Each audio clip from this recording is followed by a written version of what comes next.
السلام علیکم ناظرین، انسائٹ سٹوری کے ساتھ میں ہوں راؤ کامران۔ سب سے بڑا جو اہم معاملہ آج کل چل رہا ہے وہ ہے آرمی چیف کی تعیناتی۔ ظاہر ہے اس ملک کا ہمیشہ سے یہ مسئلہ رہا ہے، ایک بڑا عہدہ ہے، جب بھی یہ تعیناتی ہونی ہوتی ہے مختلف مسائل یہ وہ سامنے آنا شروع ہو جاتے ہیں جو آہستہ آہستہ سیٹل ڈاؤن بھی کر لیے جاتے ہیں، کیونکہ یہ پاکستان کے سب سے منظم ادارے کے جو سربراہ کی تعیناتی ہے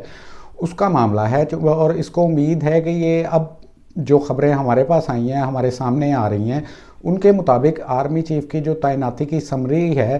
وہ تیار ہو چکی ہے، تاحال وزارت دفاع کو نہیں بھیجی گئی۔ اس حوالے سے جو وزیر دفاع ہیں خواجہ آصف، ان کا بیان بھی سامنے آیا ہے۔ انہوں نے گفتگو کرتے ہوئے کہا ہے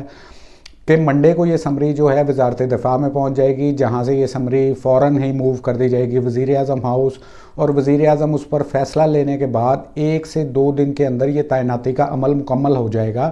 اس میں کچھ رکاوٹیں آ رہی تھیں، کچھ خدشات ظاہر کیے جا رہے تھے، اب ان رکاوٹوں کو بھی دور کر لیا گیا ہے۔ آپ کو یاد ہوگا کچھ دن پہلے وزیر خزانہ اسحاق ڈار کی اچانک صدر مملکت سے جو ملاقات ہوئی تھی، وہ بھی یہ کہا گیا کہ اسی معاملے پر ہوئی ہے۔ سورسز یہ کنفرم کر رہے ہیں کہ یہ اسی معاملے پر وہ اہم ملاقات جو ہوئی تھی، ورنہ وزیر خزانہ کا ان سے ملنے کا کوئی تک نہیں بنتا تھا۔ ان دنوں میں کوئی ایسا معاملہ زیر غور نہیں تھا پارلیمنٹ میں یا دیگر اہم جگہ پر جس کے سلسلے میں وزیر خزانہ ان سے ملتے۔ تاہم انہیں یہی ہمارے جو سورسز بتا رہے ہیں کہ صدر مملکت کو یہی کہا گیا ہے، ان سے یہی ریکویسٹ کی گئی ہے، کیونکہ سپریم کمانڈر بھی ہیں، سمری پہ بھی فائنل انہوں نے منظوری دینی ہے، تو یہی کہا گیا ہے کہ یہ آرمی چیف کا تعیناتی کا جو معاملہ ہے، پروسیس ہے، اس کے حوالے سے وہ کوئی معاملات میں کوئی خرابی پیدا نہ ہو، کوئی سمری رک نہ جائے، کوئی واپس نہ ہو، یہ تمام تر صورتحال ان سے باتیں جو ہیں وہ سیٹل ڈاؤن ہو چکی ہیں۔ جس کے بعد جو ہے کل ایک بلاول بھٹو نے بھی ایک اہم پریس کانفرنس کی، وہاں پر ایک سوال پوچھا گیا۔ سوال کے جواب میں بلاول بھٹو نے ایک جسے پی ٹی آئی کے کچھ ہلکے دھمکی بھی کہہ رہے ہیں، تاہم ہم اس کے اوپر نہ دھمکی کہیں گے نہ کچھ وارننگ، کچھ ایسی چیز جو بھی ہے صورتحال سامنے آ جائے گی، مگر بلاول بھٹو کا یہ کہنے کا مقصد تھا کہ وہی جو پروسیس جس کو سیٹل ڈاؤن کیا گیا ہے، انہوں نے پریس کانفرنس کے ذریعے بھی پریزیڈنٹ آف پاکستان کو ایک میسیج دیا ہے، کیونکہ آفٹر آل پریزیڈنٹ تو ہیں پی ٹی آئی کے، اور عمران خان صاحب جو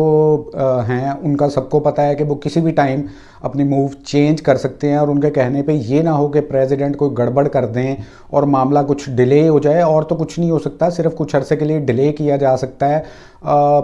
اس سے جو ہیں وہ چیزیں متنازع ہو سکتی ہیں، اسی چیز سے بچنے کی کوشش کی جا رہی ہے۔ اسی حوالے سے بلاول نے بھی کل ایک اہم میسیج دیا ہے جو کہ اس صورتحال میں دیا جانا ضروری بھی تھا، کیونکہ نون لیگ کے رہنما جو ہیں وہ تو بار بار پیغامات پہنچا رہے تھے ٹی وی کے ذریعے، میڈیا کے ذریعے، کہ کوئی گڑبڑ برداشت نہیں کی جائے گی اس معاملے پر۔ تاہم بلاول کے ذریعے بھی یہ میسیج اسی لیے لاؤڈ اینڈ کلیئر دیا گیا کہ اتحادی بھی آن بورڈ ہیں پرائم منسٹر کے ساتھ، اور پرائم منسٹر جو بھی تقرری کریں گے، اب اس وقت ہمیں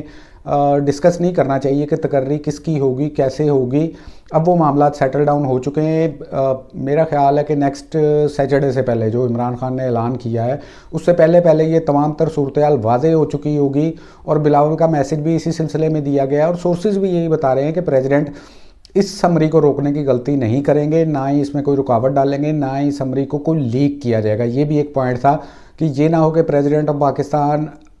سمری جانے کے بعد اس کو لیک کر دیں، اور عمران خان کی جو عادت ہے جلسوں میں وہ کسی ایک نام کو اچھالنا شروع کر دیں اور پھر ایک دفعہ متنازع بنانے کی کوشش کریں۔ حالانکہ ان کی جو خواہشات ہیں وہ ان کی میرا خیال ہے تقریروں اور زبان کی وجہ سے ہی پوری نہیں ہو رہی۔ بہرحال ہم اس پہ زیادہ ڈسکس نہیں کریں گے، تو بہتر ہے یہی ہے کہ یہ تمام تر جو اطلاعات ہیں کہ معاملات سیٹل ڈاؤن ہو چکے ہیں، اور جلد سے جلد جو ریڈی سمری ہے وہ منڈے کو بھیج دی جائے گی۔ منڈے سے 1 دن 2 دن اور 1-2 دن لگ سکتے ہیں، لیکن آفٹر آل جمعے تک یہ تقرری کا جو پروسیس ہے یہ مکمل کر لیا جائے گا، اور اس میں کوئی رکاوٹ نہیں ہے فی الحال۔ اب آتے ہیں دوسرے معاملے کی طرف۔ خان صاحب نے کل جو اپنا وہ لانگ مارچ جیسے کہا جا رہا تھا اس کو کنکلوڈ کیا ہے۔ لانگ مارچ تھا یا پارٹ ٹائم مارچ تھا یا شارٹ مارچ تھا،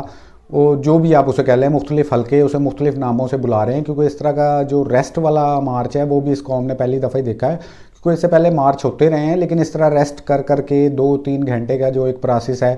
وہ ڈیلی کر کے اس کو مارچ کا نام دینا یہ عجیب تھا، لیکن چلیں سیاست میں ایک نئی چیز بھی متعارف ہو گئی۔ آنے والے لیڈران کے لیے بھی آسانی رہے گی کہ وہ اس کی پیروی کرتے ہوئے اپنے کارکنوں کو ریسٹ دے دے کے اسلام آباد کی طرف لائیں اور حکومت چینج کرنے کی کوشش کریں۔ اب خان صاحب نے اپنی تقریر میں پھر ایک دفعہ عجیب سی باتیں کی ہیں، اپنے ہی موقف سے وہ ایک دفعہ پیچھے ہٹ گئے ہیں۔ 7 ماہ سے وہ یہ تقریر فرما رہے تھے، یعنی کہ خان صاحب گلا پھاڑ پھاڑ کے کہہ رہے تھے کہ جی اسٹیبلشمنٹ نے بیرونی سازش کا شکار ہو کر ان کی حکومت کو گرا دیا، اب گرا دیا، یہ ہم سنتے آ رہے ہیں۔ اس میں مختلف لوگوں کے نام بھی لیے گئے، اداروں کو متنازع بنایا گیا، شخصیات کو متنازع بنا دیا گیا، ادارے کو خود آگے آنا پڑا، وضاحتیں دینی پڑیں، کسی حد تک ان وضاحتوں کے ذریعے کلیریفیکیشن بھی کی گئی، تاہم اس کے باوجود خان صاحب یہ ڈھنڈورا پیٹتے رہے۔ اب کل کی سپیچ میں انہوں نے ایک عجیب بات کی، انہوں نے کہا جی اسٹیبلشمنٹ، چلے مان لیا کہ اسٹیبلشمنٹ نے کسی سازش کا حصہ نہیں تھی، کوئی سازش نہیں کی، لیکن وہ اس کو روک تو سکتے تھے۔ بھائی خان صاحب کیویں روک سکتے سی؟ آئندہ ایک طریقہ کار موجود ہے، تسی وہی پروسیس نو 2018 والے نو دوبارہ شروع کرنا چاہ رہے ہو کہ اسٹیبلشمنٹ پھر آوے، پھر مدد کرے، پھر تانوں وزیر اعظم بنایا جائے، اس تو بغیر گزارا نہیں ہو سکتا، لہٰذا انہاں ساری چیزاں نو خان صاحب ہن چھڑ دیو۔ بہرحال اگلی بات کی طرف آتے ہیں کہ 26 مارچ کو پنڈی آنے کا مقصد کیا ہے؟ یہ سمجھ سے باہر ہے، خان صاحب نے ابھی تک کسی کو بتایا بھی نہیں پولیٹیکلی۔ ایک ہی ہو سکتا ہے، 29 مارچ کو چینج آف کمانڈ ہوگی، 26 کو اس سے پہلے پنڈی پہنچ جائیں گے، چیزوں کو متنازع بنانے کی کوشش کریں گے یا نہیں کریں گے، یہ تو خان صاحب بھی بہتر جانتے ہیں، لیکن اگلوں کی بھی پوری تیاری ہے۔ اگلے بھی اس ٹائم کا انتظار کریں، خان صاحب کوئی غلط موو کریں تو باتیں بہت خطرناک طرف بھی جا سکتی ہیں۔ بہرحال ہمارا ہی خیال ہے خان صاحب جس طرح آہستہ آہستہ ایک ایک کر کے امریکی سازش سے پہلے پیچھے ہٹے، اب اسٹیبلشمنٹ سے بھی پیچھے ہٹ گئے ہیں، تو امید ہے کہ خان صاحب آنے والے دنوں میں پارلیمنٹ میں واپس پہنچ جائیں گے اور پولیٹیکلی طور پر اپنے مطالبات منوانے کی کوشش کریں گے۔ خان صاحب اس ملک کی ایک بہت بڑی حقیقت ہے،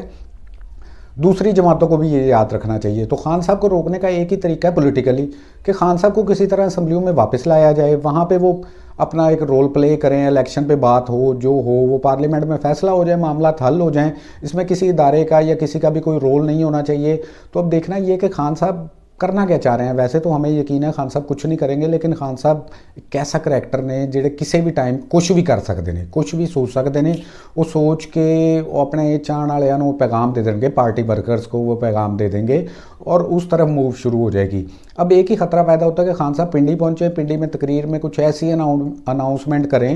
کہ آگے کچھ اور موو شروع کر دیں۔ اب موو شروع کرنی ہے، پنڈی جانے کا مقصد سمجھ سے بالا تر ہے، الیکشن کمشن کو بدلوانا ہے، چیف الیکشن کمشنر کو بدلوانا ہے، تو الیکشن کمشن کے باہر جا کے بیٹھ جائیں، اعلان کروانا ہے الیکشن کا تو آپ پارلیمنٹ کے باہر جا کے بیٹھیں، ڈی چوک میں دھرنا دیں یا کہیں بھی دیں جہاں پہ اجازت ملے نہ ملے۔ دھرنے اجازتوں سے نہیں بہرحال دیے جاتے، یہ عوامی طاقت کے زور پہ دیے جاتے ہیں۔ جو پچھلے کچھ دنوں میں نظر آ رہا ہے کہ خان صاحب کی جو وہ ہے مقبولیت وہ شاید زیادہ ہوئی ہے، لیکن سڑکوں پہ جو ان کا تاثر تھا ایک بڑا پرانا، وہ بہرحال کم ہوا ہے۔ تو اب دیکھنا یہ کہ خان صاحب کریں گے کیا۔ بہرحال خان صاحب یہ ذہن میں رکھیں کہ اگر خان صاحب کچھ ایسا ویسا کریں گے